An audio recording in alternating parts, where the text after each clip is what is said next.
All right. Well, welcome to another podcast. This time is a special one. We're going to recap one of the biggest events in maritime jiu-jitsu, the Rogue Grand Prix.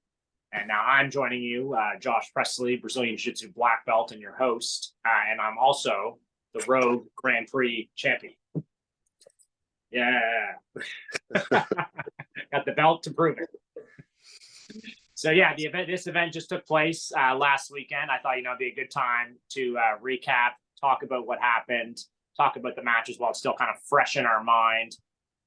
So yeah, Scott, my student, he's a blue belt with us tonight. He was also my cornerman at the event, so he kind of had a firsthand experience. He's also one of my main training partners for this event, and throughout the year for the tournaments that we've done. So yeah, we'll just talk about the Grand Prix. Scott, maybe you, as someone that's a little bit newer to jiu-jitsu, how did you first kind of hear about this Rogue Grappling or Grand Prix, or like what did it really mean to you when you heard about it? I guess I saw a lot of the posts and whatnot on social media, and then just you talking about it, and I looked into it a little, saw some old footage, and it seemed like there were great matches and and lots of good participants in years past. So there was pretty good build up. There were a lot of people talking about it at Halifax and at Presley BJJ, and there were definitely some pretty competent grapplers there. Yeah, and what's interesting about this tournament, if you don't know, is that this is a no time limit tournament. Now, most of the tournaments that are around here, what would you say? Like, it's probably kind of 5, 6. You get up to the advanced levels, you can go for longer, but what would you say the average tournament match length is around here? 5, 6 minutes? Yeah, definitely. And then special events or whatever, maybe 10, 15, but nothing as long as Brittany's match there, the 24 minutes. Yeah, 24 minutes. And just having to go in knowing, this isn't going to end until somebody taps. I always say it's just as much mental as it is physical with no time limit match. Because, we'll talk about some of the matches that happen. You really throw your best attacks at your opponent, best submissions, and they get out. That's really taxing mentally to go through. So that's why I thought it was kind of unique. It's a no time limit tournament. Personally, I'd only ever done one no time limit tournament before Rogue. Now, this was at a U.S. grappling event. This was actually in Virginia. I was down training with Ryan Hall, famous grappler, UFC fighter. And yeah, it just happened to kind of be at the same time while we were down there. They actually did gi and no gi, 2 separate tournaments in the same day, all no time limit matches. It's kind of crazy to think about now. There's no way I would be able to do that now. I'm way too old for that. Yeah, really. So yeah, Rogue Grappling. I believe they had their first Grand Prix event in 2019. Now, their idea was basically they wanted to have a collection of tournaments, 4, 5 tournaments a year. And their idea was to have the open weight champions of each tournament compete for the belt. And they would also obviously have some invitees to fill out the bracket. So we thought it was really cool. It's like you kind of have to earn your spot to get in. And it was like a prestigious tournament. Plus, they then said it was going to be for a championship belt. I mean, who wouldn't want to win a championship belt in jiu-jitsu when, you have that opportunity, right? Absolutely. So, yeah, it was kind of cool. 2019, I earned my spot twice, actually. I won 2 open weights. I wanted to make sure they didn't forget about me the first time. And at that time, I won my first round match. It was a couple minutes. It was a good match for me. And then I lost in the semifinal to Jared McIntosh. Sure, if you're watching this, you probably know Jared McIntosh, badass black belt from New Glasgow. Then COVID happened. We wondered if the Grand Prix would happen the next year. Luckily, it still did. And then most of the people, I believe, were invited that year. And that year, I lost in the first round to Anthony's, a black belt, GFT, I believe, is the team. And I also was injured in that match. I injured my knee, which if you've ever experienced that in a tournament, you lose and you get injured, it's kind of a double punch in the nuts. It really sucks. But, credit to Anthony. That was a great knee bar. But it just sucked to get injured in the event. So obviously, it kind of left, a little bit of a bad taste in my mouth. I wanted to get back out there and compete again and do it again after I was healed and recovered. And then this time, the third Grand Prix, I was actually invited. I didn't have to earn my spot. They just had a number of people drop out and whatnot. And I guess I had good results in the last one. So, yeah, I was invited. There was 8 men and also 8 women in a separate bracket. And, you know, they're trying to figure out who was kind of the best grapplers in the Maritime. So to me, it feels like kind of a prestigious tournament. Yeah, definitely. So did Jared win it last time when he beat you? No, Jared lost to Joel. That would have been in the first one. Joel won the first one. Grand Prix champion. And then in the second one, that was the one I lost the first round. That was won by Sean McManus. He's a good he's either brown belt or black belt. I think he might be black belt in jiu-jitsu now, and he's a black belt in judo. He's got a really, really heavy judo background. And he won the second one. He had a really good match in the final with Justice Copeland. I'm sure most people would probably know. He's a badass grappler too. So yeah, this is a tough tournament, man. It's very tough to win 3 no time limit matches in a row. So this event, this time they were having it in Fredericton. They often have it in New Brunswick. Fredericton, it's like a 4-hour drive from where we were. So also at this time too, hurricane was hitting Nova Scotia. If you live in Nova Scotia past August, you're screwed. Basically, eh? So yeah, we had to deal with that. You know, we were questioning whether this event would be rescheduled or happen at all. So we actually tried to get ahead of it. We drove up to Moncton Friday night, and then the event took place on a Saturday. So we got there. We were one of the first people there. Also, we should talk about too, they had the blind bracket. So usually when you sign up for a tournament, usually I'd say the night before, sometimes a couple days before, they will release the bracket. So at that point, you get to see who you're fighting in the first round. You get to know who your opponent is. At this tournament, they said it was all going to be blind draw, blind bracket. So they weren't telling anyone the first round opponent. They weren't showing anyone the bracket. It was a complete mystery until right before you stepped out onto the mat. Now, what did you think about that when you heard about that? Yeah, I don't know. I thought it was good that they were trying something new, but I mean, yeah, honestly, I just think, yeah, there's a reason why most events out there kind of build it up in the time leading up to it. Just like, you know, at least know the first round matchups or like have some idea of something to look forward to. But when it's just a mystery, it's like, what do you even talk about, you know, when I think when it comes to hyping up the event, I think you're right. I think that maybe they missed something there. People could have got excited about those first round matchups. You know, I think people probably would have been something to talk about. But it is an added thing as a competitor. It does kind of play with your head a little bit where you don't really know who you're going to go against. So you can't game plan. You can't even know, you're going against a big guy or a small guy. Like you just don't know until you step out on the mat. So it is kind of an extra mind game that you have to deal with. So I think I would prefer just kind of knowing who I go against, but I think they just like to have something different, you know. I can appreciate them trying to kind of do something out of the ordinary, and it is kind of cool. So all they told me was that I was the first match, but they wouldn't tell me who my opponent was. Hey, that's when we were looking around for the guys warming up. Yeah, so then we're like, okay, well, let's see who's warming up really hard. But then, you know, couple people are warming up pretty hard, you know. So I'm thinking, maybe it's this guy, maybe it's that guy. Giancarlo was sitting right on the edge of the mat. It was his home gym. Synergy BJJ is where this event was. So I was like, well, maybe it's Giancarlo, you know, maybe mentally trying to get ready for that. You really kind of have to be ready for anyone. And then, there was, I think it was Jordan Lawrence. He was really repping some takedowns hard and stuff. So I was like, okay, he must be the first match or the second match because he's warming up really hard. But, you know, that's kind of the mind games that you're playing. Like, is it this guy? Is it that guy? You don't know. Finally, they announced I was going to go against Scott Mackinnon. Now, he's a brown belt from Victory, quite a tall guy. I'd never competed with Scott before. I think he was in the team event that Presley BJJ did in March. I know we went against Victory, and if I remember correct, I think Scott was in that one. He might have won against Noah, if I remember right. And he did have a couple wins, I think. But yeah, I knew he was tough. That was the thing. You know, everyone in this tournament is tough. You can't underestimate anybody. But I knew I was going to try to quickly kind of get into my game. I say my overall kind of broad game plan for this one was try to get on the back. But specifically, you know, my strategy was kind of like pull guard, sweep, sweep to get on top, pass the guard, and mount back choke. That was kind of my strategy in my head for how I was hoping these matches would play out. And luckily, in that first one, I was able to kind of make it work like I was planning. I was able to tie him up and get the sweep. It was kind of a sweep I don't even really do often. Like he was, I got both feet kind of on his stomach and just kind of up, and he kind of fell tipped him over. over. Yeah. Yeah. It was.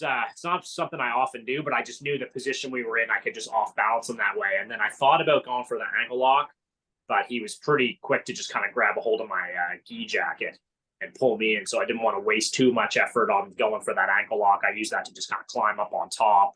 And then I was able to get the pass. And then I think I was going bow and arrow. He got out of that. So I was able to get the first win. I mean, you've competed before. Talk about how nerve-wracking the first match is. It's always like, you know, when you're the most nervous, right? Oh, definitely. Yeah. And I guess like once you get out there, once you start going, it's the nerves seem to disappear, you know, but yeah, leading up to it, oh my God, like how much should I warm up? Like, what's he going to do? This and that. And then when you get out there, it's just, I don't know, jiu-jitsu, but yeah, it's, did you have many nerves going into the first one or? Yeah, I mean, a little bit for sure. I think I'm more nervous, like kind of leading up like the week of the event, you know, just kind of thoughts about it and all that stuff. So like when we were there, I didn't feel too nervous, but I always say it's a mental battle with these tournaments where, you know, it's the delays and when it's supposed to start on time. You don't really know when you're going to go. You think you're going to go at 12 and it's 12:30. Just kind of stuff like that where as a younger competitor, I've experienced it and seen a lot of people kind of almost mentally check out in sometimes those moments where they kind of just almost give up before they even have to fight because it's just stressful situation, you know, like you're not maybe eating what you normally eat. You're kind of away from your routine. It really is, it's a challenge more than just physically just going out and doing the match. Yeah, so I did have some nerves, but then, you know, by the time I got there and got my pretty good warm up, I was feeling pretty good. And you probably even see me there. I was kind of just like laying on the mat waiting for the event to start before it started. Yawning, eh? Yeah. I was just kind of trying to conserve energy. And I was thinking like, if I get in this position where I'm flat on my back at some point today, like this probably isn't going to be good. So hopefully this is the last time I'm playing like this. Yeah, well, I think that was it then. Yeah, it was the last time. Yeah. So then the format of this was they did the men's bracket, then they went to the women's bracket, and then back to the men's bracket. So that's how the format of the matches went. So yeah, the second match of the event, first match of the women's bracket, was Tori Smith from MXT West Side, which was well represented in this event. They had several people from that gym. And she went against Abbie Steele, who I believe she's Summerside MMA with Jason Sago, a friend of mine. And yeah, talk about what you remember of that match. It was the first women's match. It was quite a tilt. Yeah, that was pretty back and forth. Yeah, I think it was Tori took her down. And then I have some notes. Tori initiated the takedown, but then Abbie kind of bounced back, got her down. Yeah, Abbie controlled the start, and then Tori kind of came back. Like they both kind of had offense on each other. Right. Yeah. Tori spent the first couple minutes in like you know, side, top, half, close guard. Then she went for a triangle. That's what it was. And then Abbie got out and I think it was a lot of back and forth, and then Tori got the wrist lock finish. That was it. Which was pretty wild. That was pretty awesome to see, and I think obviously, Abbie is very tough. I think I've rolled with Abbie maybe once or twice, just on some PEI trips, and I have trained with Tori too. That's actually kind of a funny story that I'll tell. So the last tournament that I would have done was for a guillotine production event, which was cool because I won $500, so that was sweet. Nice, yeah. At that day, it was a Saturday or Sunday. I don't remember. I think it was a Saturday. Anyways, I still had my open roll at 12 o'clock, 12:30, and then the tournament was at like 3 or something. So I was taking it, you know, fairly easy in the open roll. I still was moving around, kind of using that as my warm up, I guess. And Tori messaged me and asked if she could come to my roll. So I was like, yeah, sure. So anyways, she came and she must have done like 10 or 12 rolls. Like she rolled like a lot. every round. I don't Every think round. She was competing later on, which I was thinking like, geez, this is wild. I thought I was trying to conserve my energy a little bit, and she was fighting super hard and had some really pretty awesome rolls. Then she won her match. I won, so that was awesome. And then she had a post on Facebook the next day that I guess she had gone to like 2 or 3 other open mats before she had even came to my gym. Savage. Yeah, she's definitely getting in all the rolling that she can, which is great, especially when you're starting out in jiu-jitsu. I think she's also the youngest competitor in the entire bracket for the men and the women. I think she's 19 or 20. So right. Yeah. she's getting a lot of real good experience. And that match against Abbie, I thought was a war. It was definitely in kind of my top 3 favorite matches, I thought, for the event. Yeah, absolutely. It was back and forth. They were going for subs. It was kind of everything you'd want for sure. And being in the gi, they didn't slow things down too much. Really, it was lots of action. Yeah, no, it was awesome, and yeah, props to Abbie for an awesome match. She was in this first women's Grand Prix, and she fought really hard in that one too. So yeah, that was a wicked match to kick off the women's bracket. Next, we were back to the men's bracket. Now, I figured watching this, well, I'll probably fight the winner of whoever the second men's match is because, I was first. It would logically make sense. I would go against who was second, and then the third and the fourth match winners would go against each other. Now, I don't know for sure that everyone kind of figured that out, but that's what I thought, like they weren't going to give someone not a lot of rest and then make them go right back in. So I was very curious to see who was going to win that second match, which was between Jordan Lawrence, who is from MXT West Side, and he went against Manoli Daskalakis. Hopefully I said that right. He is from Synergy BJJ. Now, this was one of the quicker matches. Manoli came out, quickly pulled guard, and he got right into the armbar. He's the hometown guy, so, it got quite a reaction from the crowd. It was, one of the nicer submissions of the tournament.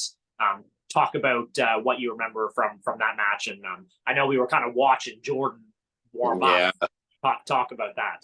Yeah, well, you could tell that he wanted to his strength is probably stand up. Like he wanted to keep it on the feet, or at least like long enough where he could shoot the takedown and probably start his game from there. But like you said, Manoli just like pulled guard and went to work. So I think Manoli just took the match and he set the pace and went in the position that he wanted. And ultimately, it didn't take long. It was probably within the first 2 minutes that he got the sub.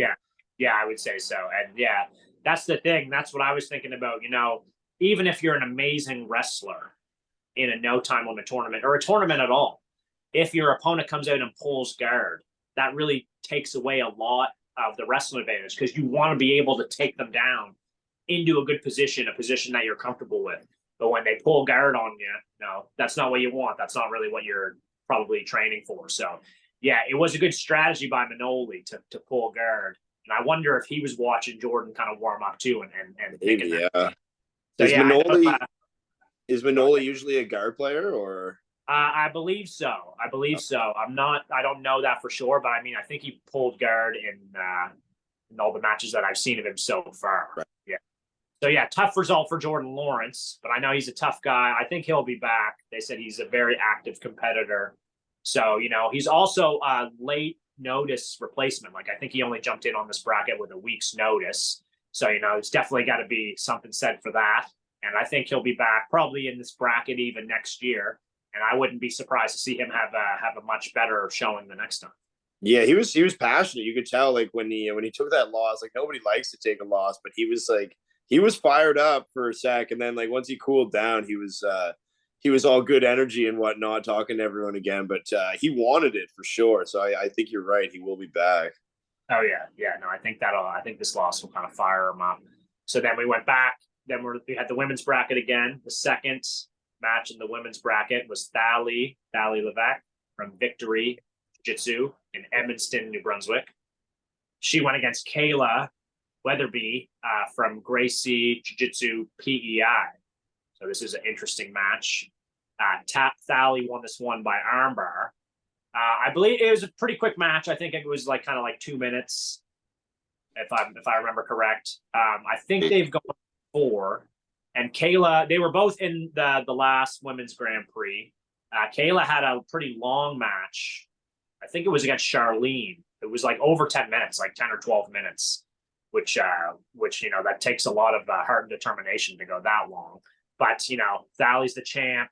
She's just been very dominant at these road tournaments. I think she's up to 18 or 19-0, all submission wins. Every one of them. Yeah, I think every one. Yeah, and I mean, this one was pretty quick. But did you remember kind of anything about this match? Thalie just kind of like goes into it. You can just tell she's got confidence in kind of everything, especially like her stand-up game. She just kind of like slowly goes in, gets her grips, and then it's not like she really like forces anything. Just kind of, I don't know. Everything seems to work out for her. She got the takedown. She got to mount pretty quick, transition to the back, and then it was a belly down armbar for the finish. Yeah. Yeah. And when she grabs a hold of the arm, like it's like I mean, we'll get to the match which she had against Tori, kind of more or less the same thing. Just she rips it. It's kind of gone from there, it seems. Yeah. She's, and it should be said too, I did the stats after this event. 43% of the matches ended by armbar. So nearly half of the matches in this show, I think there's 14 matches, 43% ended by armbar, which to me was pretty crazy because you always see rear naked chokes. Every single there was one on this one. There's always rear naked chokes, and there usually is a couple armbars, but I haven't seen a show like this heavily towards like that many armbars. So to me, that was kind of definitely. It's definitely arm triangles, rear naked chokes usually, or triangles. Yeah, maybe the top ones. Triangles too. Yeah, triangle chokes. And for this one, there was a triangle, and I used the triangle to get the finish on Manoli, but it wasn't an actual triangle. But I use it to set it up. So that's the cool thing about triangle chokes is you use it for the actual triangle, but then it opens up. It makes arm locks a lot easier. It makes Kimuras easier. Like there's other things you can do in the triangle, which is cool. Right. So yeah, then the next match. Men's bracket. This one was a really good match. Giancarlo taking on Josh Whalen from Halifax Jiu-Jitsu. Now, again, we didn't know what these matches were until, they were announced. So, I knew whoever Giancarlo is going against in the first round, it's going to be a good match. He's a very exciting style. He's a movement-based grappler, a lot of movement. He likes attacking the feet. I've seen him win by Darce, I think his last one. So he's good with chokes. He's got good submissions and good submission defense. So he's taken on Josh Whalen from Halifax Jiu-Jitsu, someone I know very well. I trained with him for a number of years. And I'll let you take it away first, I guess. Talk about this match a little bit. I mean, like, I competed against Giancarlo once, and then I've rolled with Whalen a ton. It's been a while, like since I was a white belt, but both like high energy guys. They hunt for subs. It was a barn burner for sure. Well, until they both visibly were exhausted because like they were just throwing everything they had at each other, and like which is exciting to watch. But holy shit, man, like. Doesn't matter how fit you are, eventually that's going to catch up to a guy, right? So you could tell like they'd get in a position, they'd kind of like look at their coaches or look at the crowd and just like take a breath, or you'd hear one of them say something like oh fuck, or oh god damn it, or like like just spent. So it was a lot of back and forth for sure. It was exciting. I think I didn't have the exact time, but I think it was around 13 minutes. Gotcha. And that's when Giancarlo ended up he grabbed a toe hold, was it? Yeah, I believe it was a toe hold. And to me, especially when I went back and watched, because for us it was a little bit difficult to see the action live. For one, I was in between matches, I was kind of trying to cool down, but I was curious to see the results of the matches because I knew these guys could be potential opponents for later on in the tournament. So I was trying to watch, but I'm also trying to recover and and whatnot. So yeah, but when I went back and watched the event, because we both watched the event or most of it before this podcast, and to me, Whalen had a very clear strategy. He was trying to ankle lock or leg lock Giancarlo. To me, that seemed like his strategy. He had a lot of really nice guard play, sweeps, knocking him over. And he was really, really hunting that ankle lock. And Giancarlo said to me after, I think he's got really one of those guys that has really flexible feet, because it looked to me like Whalen had the foot lock in a couple times, but then just at the last second his foot would come out or kind of something would happen. So yeah, he seems like he must just be one of those guys with real like dexterous feet. And yeah, that to me is what it looked like. Okay, Whalen really wants to win by ankle lock. Giancarlo was also throwing some toe holds in there too, and they were in some really kind of interesting leg exchanges, which was cool to see the contrasted matches with the next match that we'll talk about. Not the next match, but like a longer match, like say that Brittany had. That was kind of like more positional play, where it was like kind of traditional, like okay, side control, mount, turtle. But Whalen and Giancarlo was like just like almost 13 minutes of attacking footlocks, which is kind of cool to watch, I guess. Yeah, definitely. But yeah, it's pretty crazy. It went on like that long, really, because I mean, when you're going for leg locks, usually something would open up for one guy or the other, but it just kind of kept going, right? Yeah. Like there was a couple times Whalen was quite deep. It looked like he was going to get it, but Giancarlo would just spin out or get his foot out or whatever. There was at one point Whalen come up and pass and got side control, but then I think Giancarlo was just able to regard. And then I think the finish was Whalen was kind of berimbolo crab ride, and it looked like his other foot got stuck when Giancarlo applied the toe hold. And when you're in a toe hold, if your other foot is trapped, that's really bad, because you have to use your other foot, the one that's not in the toe hold, to try to defend, to try to either kick off your partner's hands or use that leg to try to spin out. And to me, it just looked like Whalen's leg was stuck in there, and then that's what gave Giancarlo the opportunity to get that toe hold. But yeah, it was an awesome match to watch. To me, it was one of my more favorite matches of the tournament. Kind of my top. Well, I'd say it's in my top three. That and Abbie and Tori. And yeah, so obviously Giancarlo, he's super tough. I have had 2 matches against him now, and yeah, man, it just seems like he's able to really raise his game for this tournament and this level of competition. And yeah, it was a great match. Absolutely.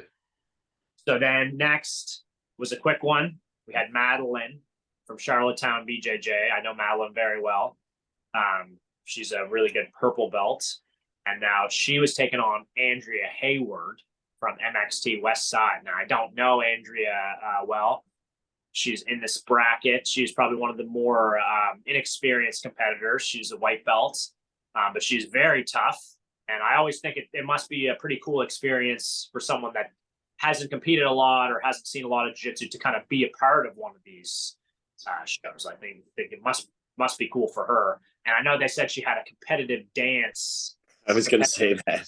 Career. Yeah. I think it was dance and cheer. They said, yeah. Yeah. The introductions, they were killing it.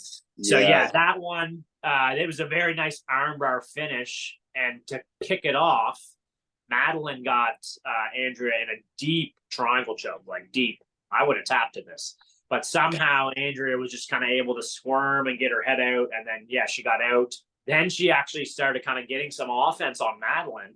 I think Madeline probably needed kind of a minute to recover from that, initial triangle, because you put everything into that attempt when you think you're going to get it. So you need a little bit of time to recover. But she did. She recovered well, and she got the guard, and she got a really nice armbar finish where she swung the leg over and kind of used that to knock her over. And then you could tell on the video when Madeline was applying the armbar, the true nurse that she is, she didn't want to break it and cause more work. It was gross though, man. Man, that elbow was bending and she was just A-okay. I don't know. I wasn't sure. She just didn't know. But I don't know. You feel that pain with an armbar. So I don't know. She just has flexible elbows, but it was pretty gross. Yeah, she had it bent at quite an angle. And it's, Madeline was even making faces, I think, before Andrea. Yeah, I was too. They just didn't have the camera on me. So yeah, another armbar victory. So, already we're 3 or 4 matches in, and we've already seen 3 arm bars. And it didn't even click for me at the time. I'm kind of in competition mode. But afterwards, and going and looking back, obviously you really kind of start to see a pattern with the tournament, which is just kind of interesting. So then we're on to the next match. I believe that one was Joe Pilmer, right? So that we're on the last first round match of the men's bracket. So Joe Pilmer, Big Joe. Now, I'd say he's probably the biggest competitor in the bracket. And he's a black belt. He's very experienced now. The thing with Joe, like I said, quick story with Joe Pilmer. I've been around jiu-jitsu for a long time, 15, 16 years now. I remember Joe when he was a blue belt. I think I did commentary on one of the shows or whatever he was on. He was really good then as a blue belt, but he's maybe a little bit more kind of wild with his technique. But since he's kind of refined his technique and kind of really figured out what he's good at and the strategy part, he really, really does well. I know he had fought with some injuries the past year or two, which kept him off the mat. But he had previously won a belt at the FLA Kumite. I think it was the 3rd Kumite. He beat, I think it was Cam Nelson, I think, in the finals or on his way. He fought a number of tough guys and won the FLA belt. So, I knew Pilmer was very dangerous in this bracket, and he was taking on Dylan Beaton, who I also know pretty well. Woodshop Jiu-Jitsu, Dylan Beaton, Annie Ganesh. I think Joe Pilmer's MXT St. John, if I didn't mention his gym. But anyways, Dylan Beaton, also big guy, tall guy. And this was also a pretty interesting match, too. Why don't you just kind of take it away for this, what you remember of this match? I think Dylan pulled guard to start it, and then Joe just spent the whole match on top, essentially. That's that's kind of how I remember it. But Dylan, he wasn't giving up subs, and he battled. He was moving. He kind of changed the position a little, but Joe seemed to just keep kind of pinning him or getting on top in different positions, and then. It went on for a while. I'm not sure how long that match was, but it was it went for a while, and I think that was just under 13 minutes too. 13. Okay, yeah, I think Joe got the sub with a collar choke from side control. Maybe it was. Well, actually, that's funny because I had to ask him what the submission was. I couldn't see on the video. It's really hard to see. So, I had to ask him. I just messaged him on Instagram. I said, what was that submission that you got Dylan beaten with? Because I couldn't really tell. And he said, reverse arm triangle. I didn't even know what a reverse arm triangle was. He sent me the video of the YouTube video. And it's basically from side control. But instead of jumping over, you just kind of smother the guy almost by pulling the arm across and keeping your weight on it while you're still inside control. So it's basically an arm triangle, but without jumping your body over. You just kind of do it, pulling his arm across and using your body weight. So it's a smother. Yeah, pretty much. But you're smothering the guy with his own arm and putting your weight on his tricep. Okay. You can picture the guy inside control and moving the arm across. Probably for the people listening to this, they're not really knowing what's going on, but inside control, if you can get his arm across his neck and just put your weight on top of it, it's a real smothering, also a choking feeling. So that was the finish for Joe Pilmer and Dylan Beaton. And I had to ask him what it was when I was doing the stats because I didn't want to get it wrong. And I still got it wrong. I got another one. I got another one wrong. But anyway, I saw that. I saw that pie chart, and I was like, reverse arm triangle. I was like, I don't know. I may not have heard of that, or maybe it's just some kind of mistake or something. Did he mean to put that? Because I did see someone, someone comment underneath. They're just reverse arm triangle question mark. No, I had to ask him. Usually it's pretty clear, but once in a while it's pretty hard to see. I thought this tip for the next one, if anyone from Rogue is watching this, I thought. And I've experienced before, you get the submission, the referee asks you, well, what was that? Sometimes it's hard to see, you're choking the guy, you're down really low. And then that it's fresh in their mind. They're going to tell you. And then that should be announced winner by triangle choke, winner by armbar. It gives 100%. A little bit more to the crowd too. It was an armbar. I guarantee there's at least 1 or 2 people that couldn't really see, or they're talking to their friend, or they're on their phone. They don't know. So I think it's just better to kind of give people more information, you know, and just kind of just get the ref to kind of ask. And also for the commentators too, like you got to kind of let them know what was going on. But those guys did do an awesome job. It should be mentioned. I did message them, Jake and John Kelly, and I thought they did great. Good technical commentary, and also made it easy for someone that maybe doesn't train jiu-jitsu to kind of be interested. They kind of gave some, you know, facts about the people, talked about their background a little bit. What did you think about the commentary? Yeah, no, I agree. There was some of the stats they threw out there. What was it? Tori and Abbie. I was pretty impressed. Abbie has 39 wins, 14 of them were submissions. Tori has 40 wins and 25 were subs. I was like, damn, the boys did their research. Well done. Nice, yeah. Well, they did ask us for some kind of facts and stuff too before the event. So I didn't think to put my win-loss record though. I should have added that. Yeah, really. Next time. Also, too, we should talk about. I thought Dylan and Joe had a great match, and to me, the story of the match was obviously Dylan pull guard, Joe Pilmer on top. But then, occasionally, Dylan would escape or regard and immediately try to fire off like a leg lock or try to get into a submission. Right, and a couple times he did have Joe kind of under pressure. I don't know how close, if any of those were close at all, but enough that he really kind of had to kind of stop what he was doing and address it. And he always did eventually get back to pass. But yeah, it was really, it was fun to watch Dylan. And he even went for the Craig Jones. Oh, that was that match, right? Toe hold, between the legs toe hold attempt, which he just tried, or he submitted Richie Martinez with at Quintet recently. Right. Yeah. And it looked like he came pretty close to catching him with it. Like it was a good setup. I don't know. It looked good. Yeah. He battled the whole time. It was good to see. Yeah, he was going for subs like right off the hop as soon as he got any kind of position, because there were other matches that were just very positional, and for a sub only competition they weren't really going for subs as much as I suppose they could. But Dylan on the other hand, he was firing them off. It was good to see. Yeah. So, I mean, that's the thing about these tournaments. I mean, sometimes you want to see certain guys go through and have more matches. In some ways, I wanted to go against everyone in this bracket because, I'm sure it'd all be awesome matches. But, obviously it's single elimination tournament. So, the show goes on. So the next match, the last match of the first round for the women's bracket. We had Brittany Lodge from Halifax, BJJ, taking on Denee Gallant Ramsey from Gracie Jiu-Jitsu PEI. I believe Denee was in the last women's Grand Prix.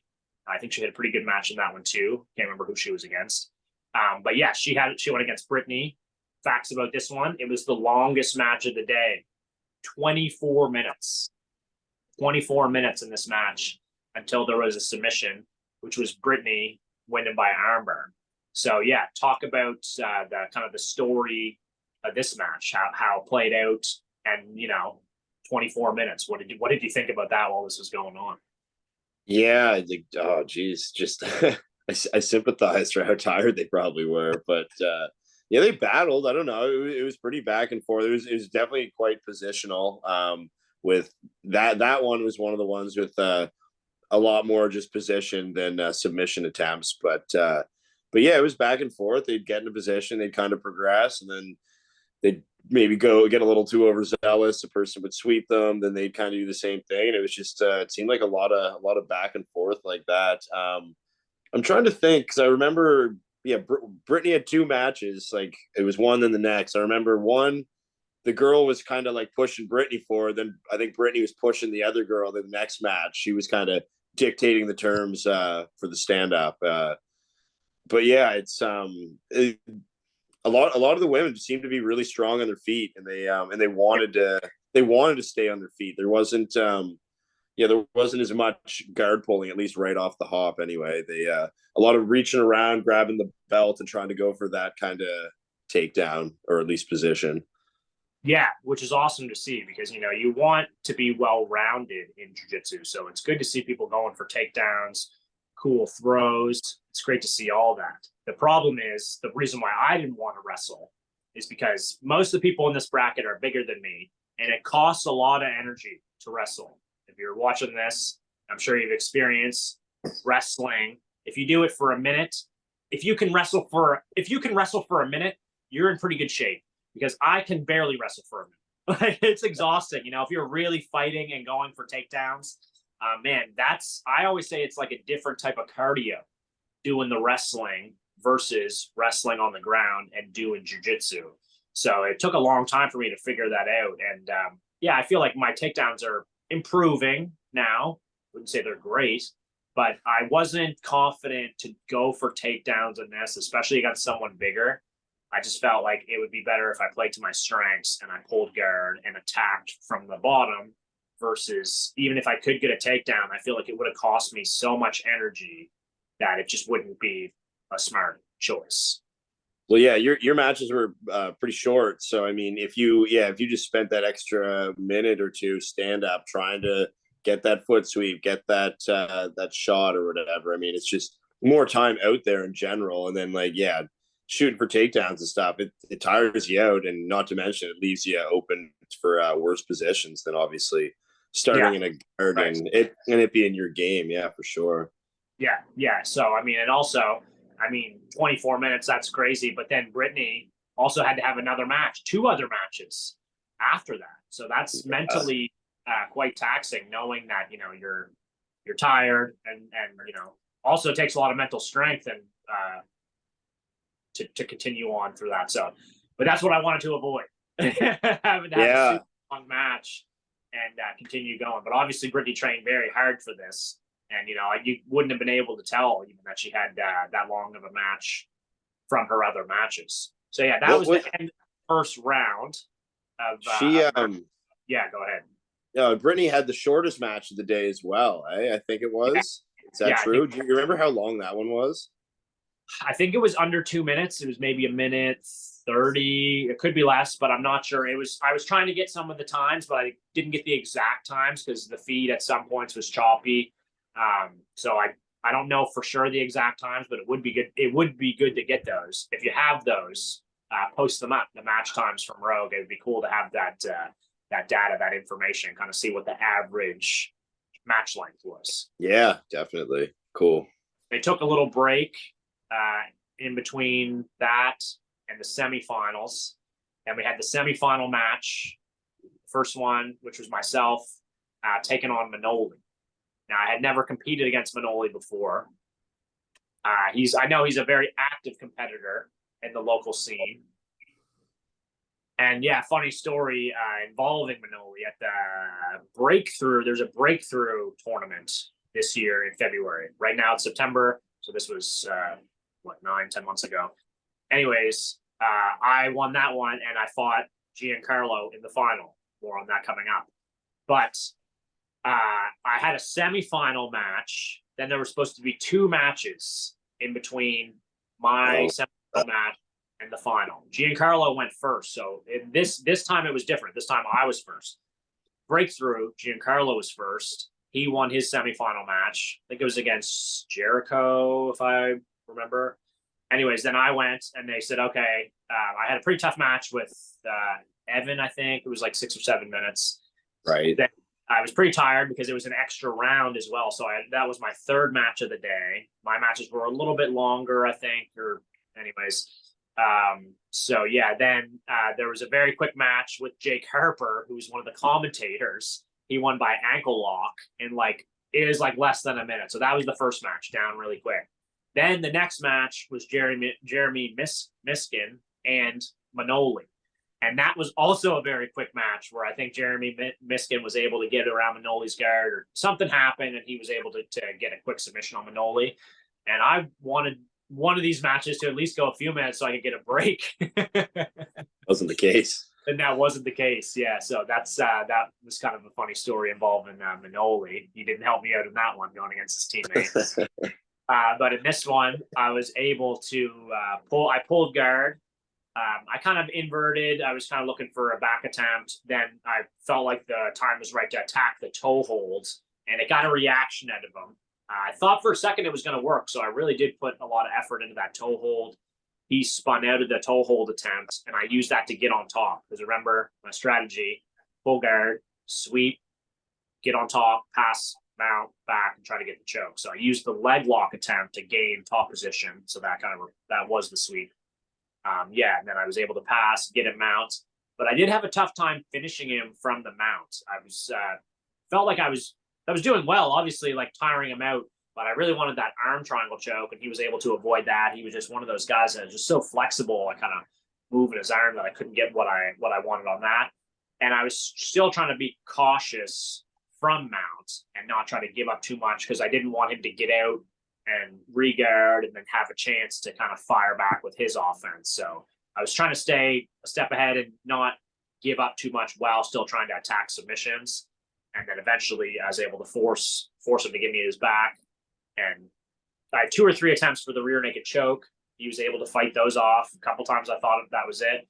And then I switched to the back triangle, which is one of my go-to moves from the back, especially when I can't get the choke to work. And that was one I was working on. I'm always working on in my training. So I was able to get that. And then immediately I attacked the Kimura lock, because his arm was just right there. And I figured, he'd already escaped 2 pretty deep rear naked choke attempts. I didn't think he was going to. I figured I'd really have to go for almost like a double attack to get him to give up, which is what happened. Yeah, he fought that arm triangle for a while. Yeah, it was good defense, man. It really was. I figured you would have just like given up and went for something else after a while, but I guess he eventually he just turned and you kind of S mount and took the back. Is that pretty much how? Wrapped him up and was able to transition to the back. But then again, no time limit matches. So if it's a 5-6 minute match, you're going to give everything you got in that arm triangle attempt. But you give it a couple good squeezes, and then you got to think like, oh, shit, like if this doesn't work, like, I don't want to burn my arms out. So you're trying to manage your energy while still trying to use enough force or tension to kind of submit the guy, right? Which is, that to me is when the mental battle kicks in. Definitely, yeah. Makes sense. So that was good. I was happy to book my ticket to the finals. I knew the job was not finished, because I was there to win the belt, not just be in the finals. So I was still happy to get my ticket to the finals, though. It was the first time I had actually been in the finals for it. Like I said, I'd lost 2 previous years, so it felt good. Next match, the women's semifinal, was Tori Smith and Thalie Levesque. And now this was a quick armbar victory. You were kind of briefly talking about this match earlier. Take it away with Tori. Yeah. I think Tori, she kind of went for, I can't remember what it was now. I think she tried to sweep her somehow. I think there was stand up. She maybe tried to pull guard, go for a quick sweep. But then she didn't nail it. And Thalie just kind of stayed on top. And she eventually, I can't remember what position she was in, but she did get the armbar finish. I think I control armbar. Okay, gotcha. And then once she muckled onto that arm, it was pretty much game over. Yeah, and I think Tori is going to be a really great competitor. She's already a very good competitor, but she has so much further to go. She's only 19. She's a blue belt. She's got a lot further to go. She's going to get a lot more great experience. But Thalie, she's just the person to beat right now, I feel, in that division. She's the champ. She's determined. She's tough. I think no one was going to take the belt from her that day, So, Tori she did amazing in my eyes. And she often wins the local tournaments or, does really well and has great matches. She's definitely a submission hunter, which is really cool to see. But she just ran up against the champ this time, and Thalie was able to just kind of do what she does and get the armbar. Yeah, she did a good job. And I think Tori, she competes she's probably one of the most active female competitors in the Maritimes right now. It seems like she's signed up for everything. Yeah, she's very active. Yeah. So next we had the men's second semifinal to see who was going to face me for the belt. Giancarlo took on Joe Pilmer. Now, obviously, I was watching this one very interested. Giancarlo, totally different, totally clash of styles here. Giancarlo is very movement-based. Joe Pilmer is more, more about restricted movement, top pressure, that type of game. So, yeah, what do you remember from this match? Well, yeah, I know. I was just thinking about the weight discrepancy. It's got to be like 70, 80 pounds or something like that. Yeah, It's I think Giancarlo is 160 or so, and I'd say Pilmer's lost a lot of weight from when he started. I mean, obviously he's still a heavyweight. I'd say I'm gonna guess 220 or somewhere around there. I mean, I'm yeah, judge a weight, but it was a big size discrepancy. Joe's a big dude, and he's tough to move. I competed with him in the past, and I knew it was going to be a tough match. I knew it was going to be a tough match. Giancarlo pulled guard, which didn't surprise me, but I was interested to see how Joe kind of approached Giancarlo's guard. And it was a good amount of Giancarlo closed guard, and then he had a really quick movement where he got up and kind of spun around Joe Pilmer and got his back. Then Joe escaped, but somewheres through that transition, I think Giancarlo locked up a triangle. For me, the feed wasn't the greatest on this particular match. So I couldn't see how he set the triangle up, but Giancarlo did finish this one by triangle choke.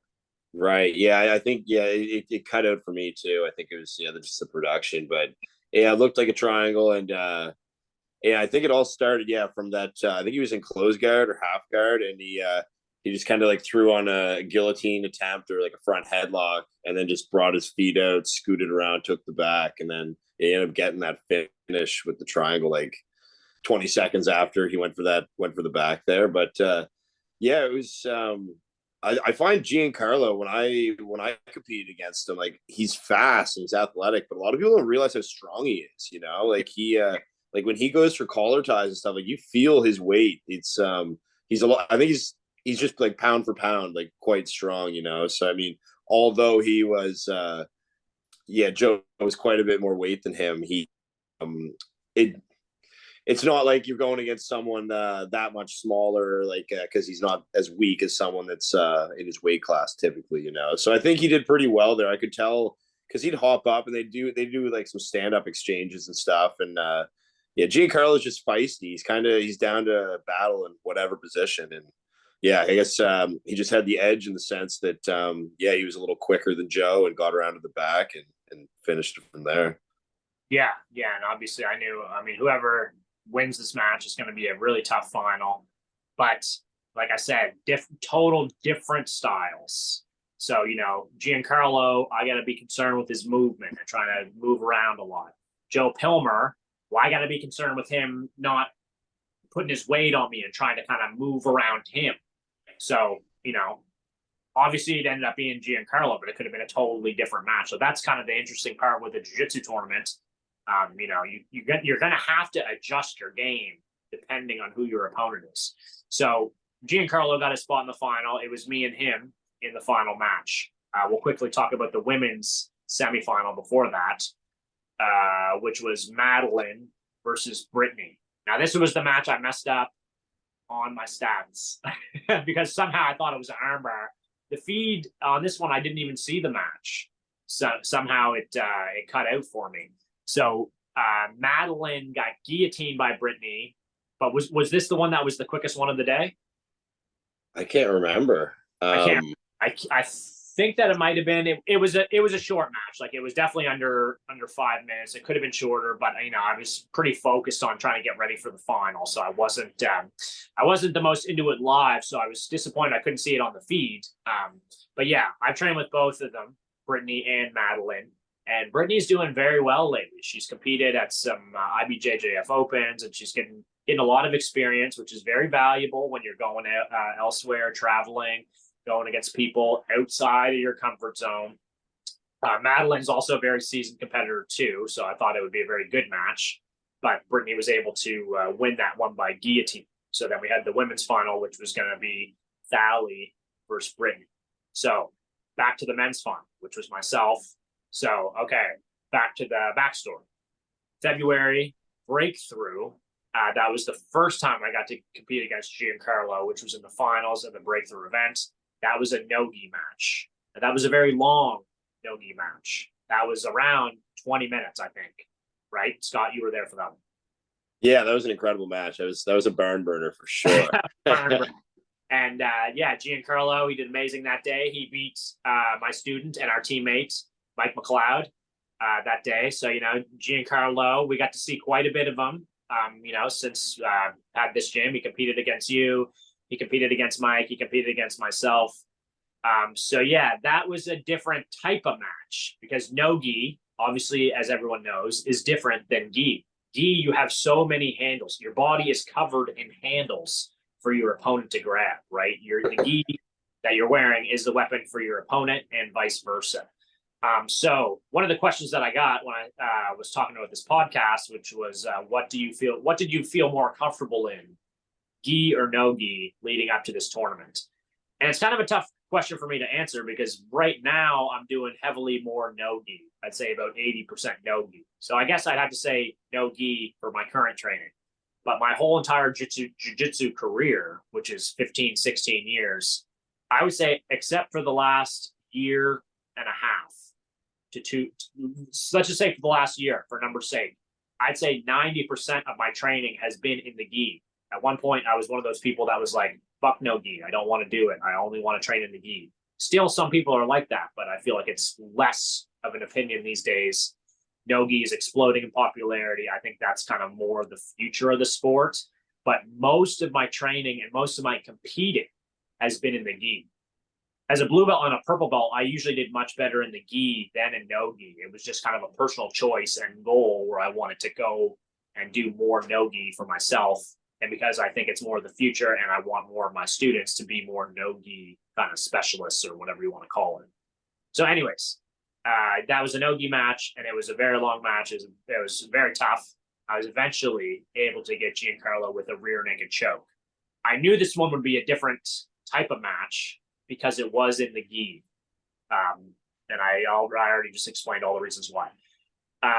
So, yeah, the way this one played out in my eyes, I knew I was going to pull guard. Giancarlo got on top. We kind of went through almost like a berimbolo type of movement. And then the key moment in the match, if you didn't pay attention to this, please watch it on my YouTube channel, and you can pay attention this time. But Giancarlo attacked a toe hold on my foot, and as he's attacking the toe hold, both his hands are committed to my foot. I started going for the back grab and was able to grab a hold of his gi jacket and pull him in towards me. Now, obviously, you wouldn't be able to do that in no gi. So that was the advantage of the gi, the extra material and the grip, where I was able to manipulate that position and then secure the back. And then from there, it was riding the fucking bronco of him trying very hard to escape. You know, obviously Giancarlo, he's a warrior. He wants to win this just as bad as I do. But I was in a position where I knew I had dominant position, and I just thought, you know, I cannot let this guy escape. So the last thing I want is Giancarlo getting out, building momentum, and then, you know, firing off attacks. So it was, I'm not going to say lucky, but just kind of opportunistic that that's happened to happen. And if you train with me before, you know, if you go for my foot, especially for a toe hold, I am quite good at kind of manipulating that and getting on your back. So I was able to kind of take advantage of that situation. It still took me a while. I mean, you seen him trying to buck and escape. And I mean, you were my cornerman. So I guess what were you thinking when you see me in good position on him, but kind of taking a while to finish? What were you thinking? Well, I could really tell that like you weren't you really didn't want to give up basically like mounts and back. Yeah, just very little separation. And yeah, like you said, you let a guy like that out. I mean, you don't know where he's going to take it because he's got so much energy, and yeah, he's just talented. So so I could tell you you got to that position. You didn't want to let go. You didn't want to have to restart and try to get back to it. And you were throwing the subs at him, and he was battling. But you could like audibly, like you could hear his breathing over yours. It was quite evident how hard he was grinding to try to get out of there. And yeah, you just a really good mount and back retention. And I'd say, yeah, you probably fatigued him. I'd say that was part of the reason why you ended up getting the sub. And then yeah, you just kind of like chipped away at him until something opened up, right? Is that pretty much what you Yeah. felt? Yeah, no, I would say that was right. I remember at one point going for kind of a bow and arrow choke, and he got into that. He did escape the back at one point, but I was able to get the mount again. And like you said, I was very careful of any time I went for a submission. I felt like if I was losing it at all, I just took a step back and then just got the position. And one thing I've learned a lot from, especially from watching Gordon Ryan compete, and this is a huge difference that I made compared to the second Rogue Grand Prix, or sorry, the first Rogue Grand Prix when I lost to Jarrett compared to now. If you watch the match that I had against Jarrett, my mount game was a lot different, and I didn't have the same ability to like tire the opponent out. I had Jared mounted for quite a while, but I wasn't tiring him out. I was just sitting in mount and I was waiting for him to kind of give me his back, which never happened. That's why I lost. So one of my goals after that tournament was to have a lot better mount game. And obviously, anyone that's watching this knows who Gordon Ryan is. He's the best mount player in the world. So I studied him a lot. And one of his main strategies for mount is to get the person's elbows elevated up above their head. Because when you're trying to fight from here, you're going to get exhausted. If your elbows are down towards your body, if you can picture that, if you're listening, you're going to be able to move a lot tighter. That's going to lead potentially to an escape. Versus if your arms are up, you're basically a sitting duck, and you're going to have to work really, really hard for not much reward, for basically nothing. So that was my strategy, and something I've been working on getting a lot better at over time. Since 2019, I've been kind of studying not just specifically that game, but it's something I've definitely been trying to work on. And obviously, it paid off for this one. I was able to get the finish with. I was going for kind of a double lapel choke from the back because I figured I figured I was going to try to win by choke. But it was just so happened that he started to escape the choke and the arm was right there, and I just jumped on the arm and really cranked on the arm bar and was able to get the tap and get the submission. But yeah, it was quite a relief to finally win that belt. Like everyone knows, trying for quite a while. And like I said to you kind of afterwards, like it's great that everyone thinks that I win everything, but that's not the case. I have had a lot of losses in my jiu-jitsu career, and you can't help but think about the times that you've lost, because I feel like I've also lost a lot of important matches, finals matches. I've lost matches 3 or 4 times where a trip was on the line and I thought I was going to win that, and I lost. I lost in the finals of the World Championships. I've lost in tons of matches locally. So, I feel like, and obviously a lot of people don't like their loss. No one likes to lose. It sucks. But the people that are very successful in life, I think, have probably the most amount of loss. And they, really suck at whatever it is they're doing or whatever it is they're trying to practice until they work and work and work, and they finally kind of get something that's worth having. Because if you win at everything right away at something you just started, it's obviously not very valuable. So, we know how hard jiu-jitsu is, and if you win a competition, people love that because they realize how fucking hard you got to work to get it. So yeah, I was pretty happy to get that one done and to win a belt. I've won a lot of medals and tournaments in my career, but I've never actually won a belt before, so it's pretty cool. Fuck yeah. It's a sweet belt. That thing's heavy. Yeah, it's awesome. So hopefully one of many more to come.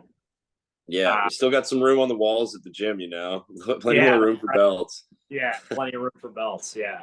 So next, final match of the tournament was Thalie against Brittany. Now Thalie, she won her other matches by armbar, but this one was different because she was able to get the back and secure a gi choke. That was the gi choke from the back. That was in the final. And I would say it was just kind of like just the classic, got her hand deep in the collar and was just able to get the submission. And all of Thalie's matches were, I believe, under 2 or 3 minutes each.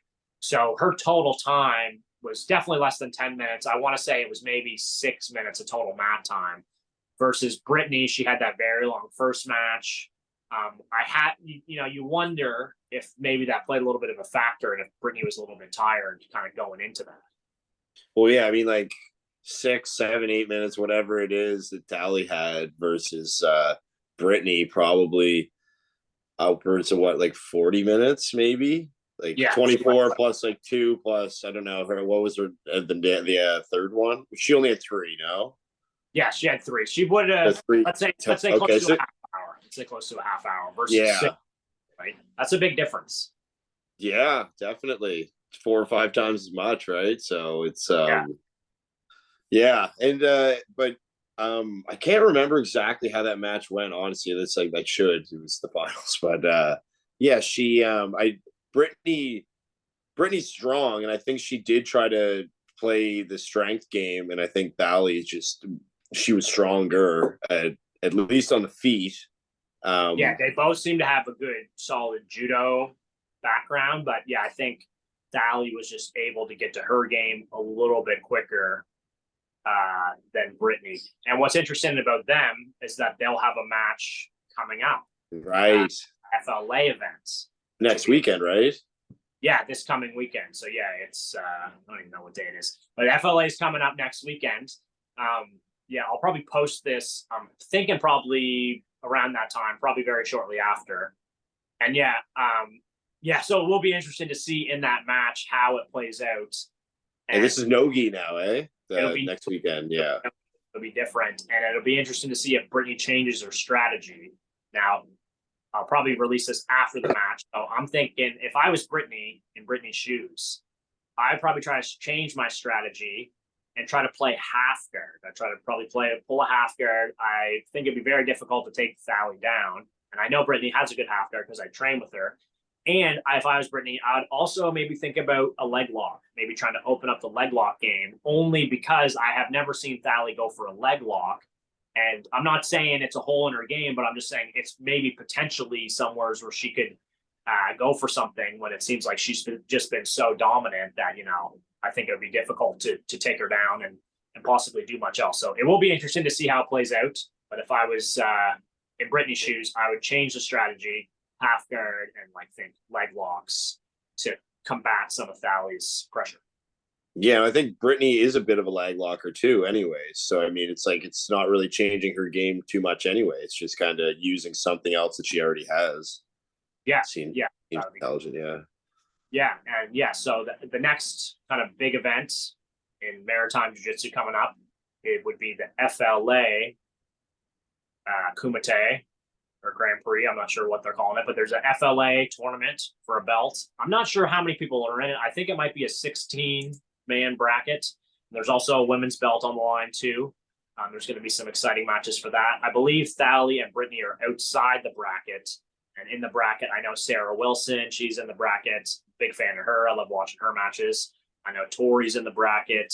Madeline is in the bracket. Some of the same women, so I'm excited to see that. And it's also a very tough men's brackets. Do you? I can't remember right now. Do you remember many of the guys in for the FLA? I'm trying to think. I think it's well. I think Jesse Allen is in it. I think I want to say Joe Pilmer, maybe Nathan Douglas. I can't remember, but there's a lot of the people you would know from maritime jiu-jitsu, the maritime scene in this tournament. Definitely, yeah. I can't remember off the top of my head, but I do remember some familiar faces. But yeah, the women's brackets, a lot of the same faces. But it's I don't know. It's always exciting to see all those people compete. So, and it's just it's nice to when you have contacts from previous tournaments, oh, they did this, they got the finish here on this, it kind of adds a bit of a story to it, Definitely, and yeah, it's cool. Who knows who's going to win the FLA bracket championship? I know Giancarlo. I just remember he's in that one too. But I think it would be very cool if we had a champion versus champion match. Have the Rogue champion, me, take on the FLA champion, whoever that. At this time, I do not know who it is. If this is released before or if this is released after the event, I don't know who wins it now. So it could be somebody, and when this is released, I'm not going to know who it is. Maybe if it's someone really tough, maybe I'm going to regret this. But I think it would be cool to kind of have champion versus champion. It'd be a very big match in maritime jiu-jitsu. Who knows where it could happen? But yeah, I think that could be kind of cool. Just kind of talking about other tournaments coming up. I know there's a number coming up in the Maritimes. do you have anything on your radar for competitions, tournaments coming up? Definitely the Submission Arts one in November in Halifax. They all I mean, based on my competition experience, they always seem to put on a good event. Pretty well organized. You know, I mean, every event has its hiccups, but they seem to do a pretty good job. I mean, yeah, you ref with them, so you're the head ref. You have been for the past couple, so yeah, I'm sure you see a different side of it. But yeah, they always put on a good show, and having a competition in Halifax is nice. I mean, just not having to travel and whatnot. Then there's that quintet that we were talking about. That's October 7th. Is that in Truro? Yeah, I believe that's in Truro, and that's put on by Guillotine Productions. And this is a benefit or a fundraiser. I'm not sure what they're calling it, but this is for Matt McGrath. All the proceeds will be going to Matt McGrath and his family. Matt McGrath is battling cancer right now. He's a very talented fighter, grappler, great guy, friend of mine, Matt McGrath. Yeah, we definitely support him. And yeah, so I had a message. I'm not going to say what team, but there was a team that reached out to me asking if I would be interested to be a part of their team. Now, unfortunately, I cannot. I am already scheduled to have a seminar and go to a wedding. So I'm already having a full day on October 7th. But Scott may potentially be joining this team. We're not going to tell you who it is. We're going to keep some mystery out there. But he could be involved in the quintet, which is a very kind of cool, fun style of tournament, don't you think? Yeah, no, absolutely. Yeah, I mean, lucky them, eh? Don't get you, but they get me. But yeah, no, I think I'm a big fan of the quintet style. When we did that competition up at Merrimack, I mean, it was pretty low key, but it was fun. It was exciting. It's nice to cruise with your teammates, and it's like it takes some of the pressure off, but it's you also still want to perform for your teammates. You know, it's so it's yeah. I think it's great. I'd say there's probably a future in that style of competition for jiu-jitsu in general. I mean, you saw the last quintet that the B team bulls and so on. Like it's the boys are hyping it pretty hard. So I wouldn't be surprised if we see more of that locally and with the big dogs. But yeah, it should be pretty fun if I do end up competing with the mystery team. But yeah, I'm curious to see who comes out, and especially when you're representing your own gym. I mean, you want to do a good job. You want to prove, like, everyone wants to prove how hard they've been working or whatever, but you also want to prove, like, you know, my gym's legit, or like my gym's better than yours. You know, it's a pride thing for sure. Totally, yeah. And yeah, for myself coming up, you know, the next month for sure is going to be a little bit uncertain for me. We're expecting our second child, our daughter, to arrive pretty much any time. My wife is due on November 5th, but our son was born early, so you know I kind of have to be ready. What I'm trying to say is I can't really commit to any tournament right now because like that's possible at any time. So yeah, until she's born, I'm not going to commit to anything. Even though there's a lot of events going on right now, if things work out, I'd love to be able to pop in just to show my support for these events. I love to support the local events and all of my guys. I'm not sure who will all be competing and whatnot, but you know, like to support the local community. But in the short term, like we mentioned, the quintet style events are a lot of fun. I would love to have Presley BJJ compete against another team in a quintet style match, or just kind of a team battle like we did against Maritime Jiu-Jitsu recently within the past month. We just organized, you know, just 4 or 5 matches that we just had. And then we just kind of did an open roll after. Yeah, so I've had a couple other people mention to me that they'd kind of like to do something similar. So anyone that's watching this that has a gym, or, you know, a couple guys that they'd like to do that with, I would love to have a match and compete alongside my guys. And, you know, we also have a number of blue belts, white belts that would like to compete too. So in the short term, anyone that's interested in that, reach out to me. In the long term, I have always had a goal to compete at the ADCC trials. I've never got to do that. I did an ADCC Open. Like the trials is the one that you compete for, that you actually win the ticket to go to ADCC. The trials is coming up in a couple weeks in October, which I will not be at. But I would like to compete potentially at the next trials. I'm not sure when the West Coast one will be. It'll probably be next year. That could potentially be really cool to be at, or if not, the next East Coast trials, which would be probably a year and a half or so away. So I think it's a good long-term goal. I'd like to just do the trials, be a part of that. I think it'd be awesome. Like, you know, there's tons of high-level guys in the trials. Nicky Ryan's doing the trials. Like anyone that's a named grappler is often competing for experience in the trials. And yeah, that'd be awesome to have a couple guys go to. And also, I was thinking next year would be cool to have a couple guys go on, like, you know, some type of jiu-jitsu almost trip, like either like the Ontario Open, which is a big tournament, Ontario, that not many people go to from around here, which would be new for me and for anyone that would want to go, or just kind of get somewhere maybe in Canada, either for a tournament or some training experience that I feel like would kind of, you know, bring us up a level, you know? Yeah, I think that'd be super cool. The furthest I've competed would in New Brunswick, I suppose. But and like, yeah, like the local competitions are great, especially for me. I mean, only having been around for a couple of years now, but so I'm still seeing new faces. But yeah, especially for a guy like you who's been around longer than time itself here in the jiu-jitsu community. I mean, you know everyone. You've kind of you've competed against most people. I mean, there's lots of new guys coming, but getting different looks and different reps against all these I don't know, there's talented people everywhere in the world now, right? So yeah. So to go to a bigger competition, you just get different looks. It's it'd be pretty exciting for sure. I know I'm looking forward to doing something like that in the future, whichever tournament that ends up being.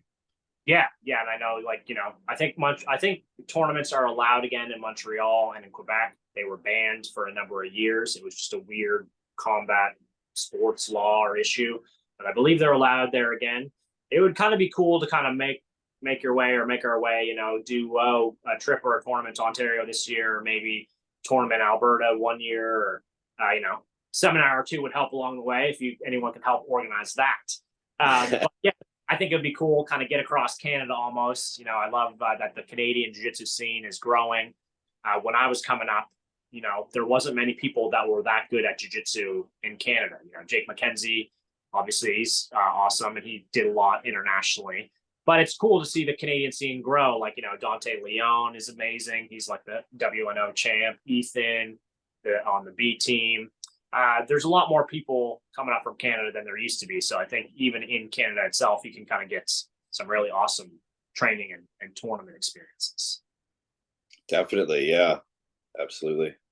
Yeah. Awesome. So yeah, just wrapping up. This was the Rogue recap. Me and Scott went up. We got the job done, won the belt, brought it home. Yeah. Thanks everyone tuning into this. It's fun to do, kind of just talk about it while it's fresh in our head. It'll be a cool little time capsule in a few years. Thank you to Rogue and anyone that was involved with putting on the event, because I thought it was very smooth for an event that was held in a hurricane. And yeah, thank you to everyone that competed and was a part of it. Anyone that was a part of the event and any of the competitors, please come train with us anytime. We'd love to have you at Presley BJJ. So yeah, that's I guess that wraps up this episode. Thanks for joining us, Scott, and helping us recap the matches. And yeah, it's awesome. It'll be cool to help you train for SAU and potentially that quintet thing. And yeah, man, I think we'll have some exciting stuff coming up in the future, not so far off. Definitely. And thanks for having me. Yeah, awesome. I'm sure it won't be the last time. So thanks, buddy. We'll talk to you soon. Have a good night.